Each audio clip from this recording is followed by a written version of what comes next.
কেন ইসরায়েলের উপর কোন রাষ্ট্র আক্রমণ করে না? এই প্রশ্নের উত্তর দিতে পারবেন, এবং করবেও না। ইসরায়েলের উপর কোন রাষ্ট্র আক্রমণ করবে না, আমি বলে দিচ্ছি কেন করবে না। ইসরায়েলের কাছে কি আছে যে কারণে কেউ আক্রমণ করবে না?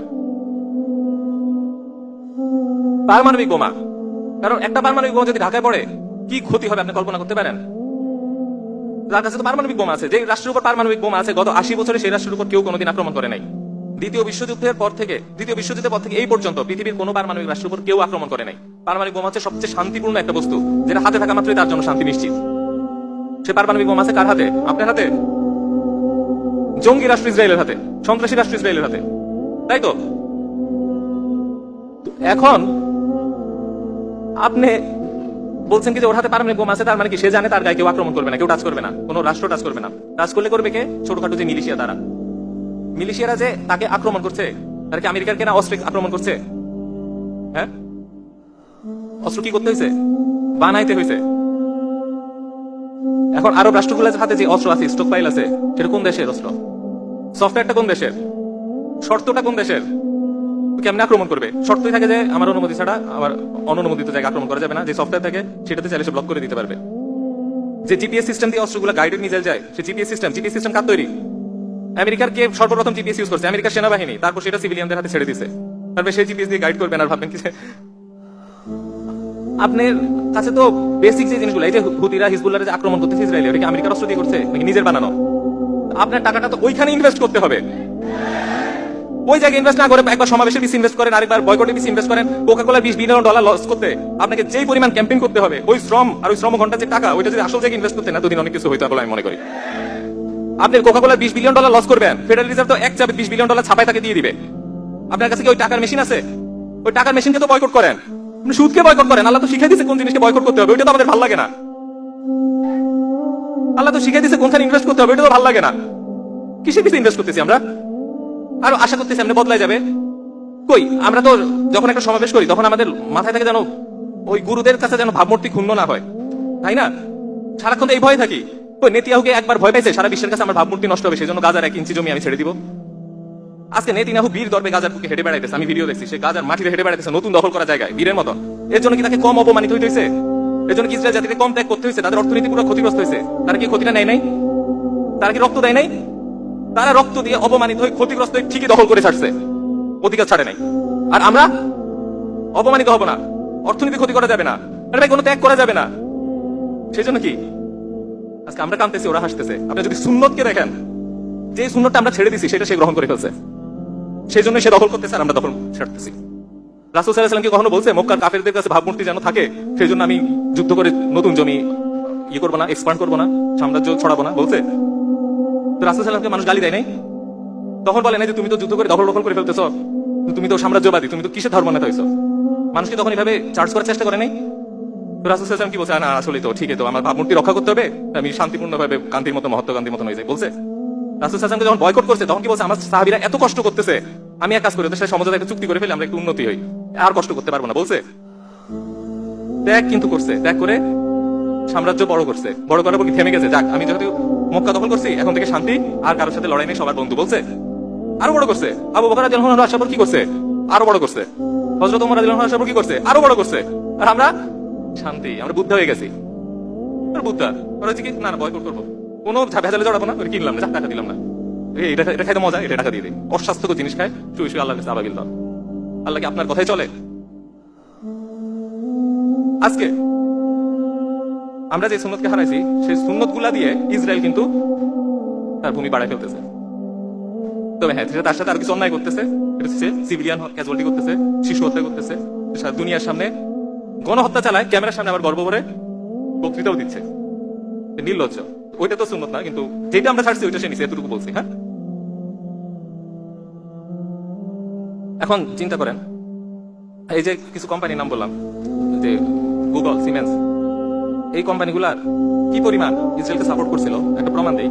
ইউরোপে যে সবচেয়ে বড় টেক সামিট হয়, ওয়েব3 সামিট, এই সামিটে যে হোস্ট, সে একবার বলছিল যে যুদ্ধাপরাধ তো যুদ্ধাপরাধী, এবার যে পক্ষই করো, যদি ওই পক্ষ করে তাও যুদ্ধাপরাধ, এই পক্ষ করলে যুদ্ধাপরাধ, আমরা তো যুদ্ধাপরাধের বিরুদ্ধে কথা বলতে পারি। শুধু এই কথা কেন বললো? সেই জন্য গুগল আর সিমেন্স ওই সামিট ত্যাগ করলো, সেকুয়া ক্যাপিটাল ওই সামিট ত্যাগ করলো, তারপর ফেসবুক ত্যাগ করলো। এদেরকে এই যে এইসব কোম্পানিগুলা এইভাবে ওপেনলি একটা অপরাধীকে সমর্থন করলো এবং এর কারণে ওই পুরো মনে করেন অনুষ্ঠানটাই বরবাদ হয়ে গেল। ওই কোম্পানিগুলোর ইনভেস্টরকে আপনি যদি দেখেন, আমাদের মধ্যপ্রাচ্যে যে তেল সমৃদ্ধ রাষ্ট্রগুলো আছে তার ওই কোম্পানিগুলার একটা বড় ইনভেস্টর। এবং আমেরিকা যে ছোট কোম্পানি আছে, এমনকি আমেরিকা সরকারকে কে ঋণ দেয় ওই লিস্টেও আমাদের মধ্যপ্রাচ্যের রাষ্ট্রগুলোর নাম আছে, এমনকি বাংলাদেশও আছে। কিভাবে?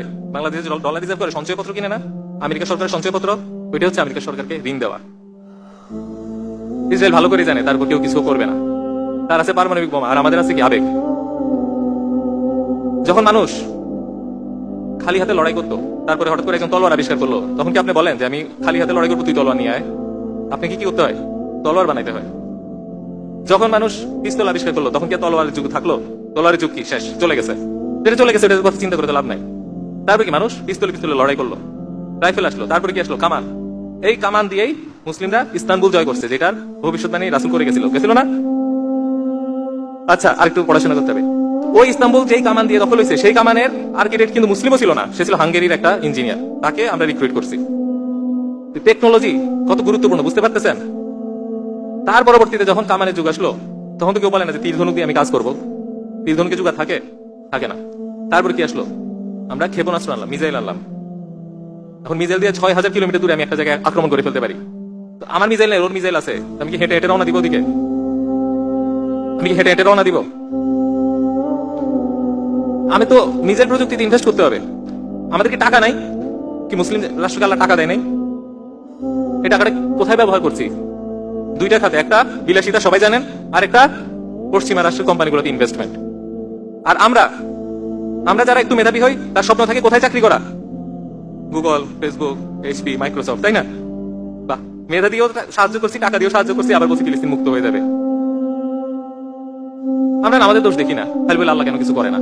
আবার একটু যদি আগুন জ্বলে, 2-4টা গাছও যদি পুড়ে, ওইটাও মানে আবেগে ফাটাই ফেলি, হ্যাঁ 2টা গাছ পুড়ছে, আমি তো নিজেই পুড়ে যাচ্ছি, ওইটার খবর নাই।